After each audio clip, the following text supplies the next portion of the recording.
In Seattle, a sheriff's deputy has pleaded not guilty to charges he assaulted a 15-year-old girl last fall. Prosecutors have released a surveillance video of the alleged assault. A warning, the pictures you're about to see are disturbing.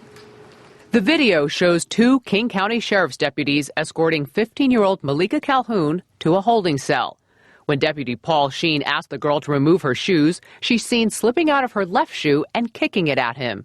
Sheen rushes into the cell, kicks the teen, and pushes her against a corner wall before flinging her to the floor by her hair.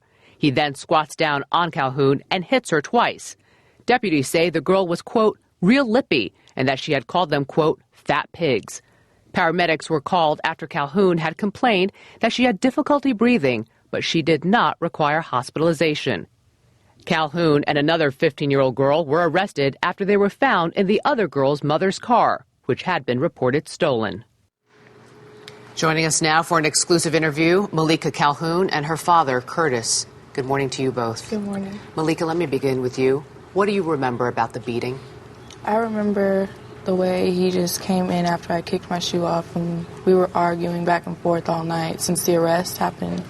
And what were you arguing about back and forth all night? Just the way he was talking to me, and we were just, I don't know, he just had an attitude with everything. How was he talking to you when he arrested you? He was just talking about us in rude ways, making rude comments about things like, oh, you guys steal cars, and it wasn't technically, we didn't steal the car, we were just borrowing my friend's mom's car without permission. We used it without permission. And then what was the exchange going on between you and the officer in the cell during the beating? When he first came in, when I kicked the shoe off at him, and I was about to take my other one off, he said, you know, that's assaulting an officer. And that's when he charged in and started beating me. And I was yelling. I was like, this isn't, I'm not resisting, I'm not resisting. And he said, whether you're resisting or not, that was assault. And he just kept doing it and kept going and going. Why did you kick the shoe off at him? Because my arms were folded and I was upset with the way he was talking to me, and I was talking back to him, and I just took it off. And I was ready to take off my other shoe, and then that's what happened. Did the shoe hit him? No, it didn't hit him at all. I was standing in the inside of the door, and he was standing holding the door open. It didn't hit him, and he was saying that it made blood pockets and stuff, and it didn't even hit him at all. Tell me about the beating. How hard was it? It was horrible. Like, my head hit the wall when he first came in and kicked me, and then my head hit the wall in the back, and then he threw me to the ground, was pulling my hair constantly, and it was just horrible. Were you screaming for him to stop? Yeah, I said, I'm not resisting, I'm not resisting. And what did he say? He didn't say anything back until after, when I was like, I didn't resist, and he said, well, they was still assaulting an officer.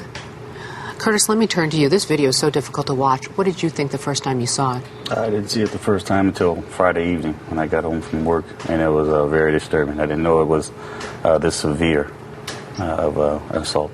What do you want to see happen to this officer? He's currently on administrative leave. If he's found guilty, he could spend 1 year behind bars. What do each of you want to see happen to this officer? As far as what happens to him, I wouldn't like to see him work as a police officer anymore.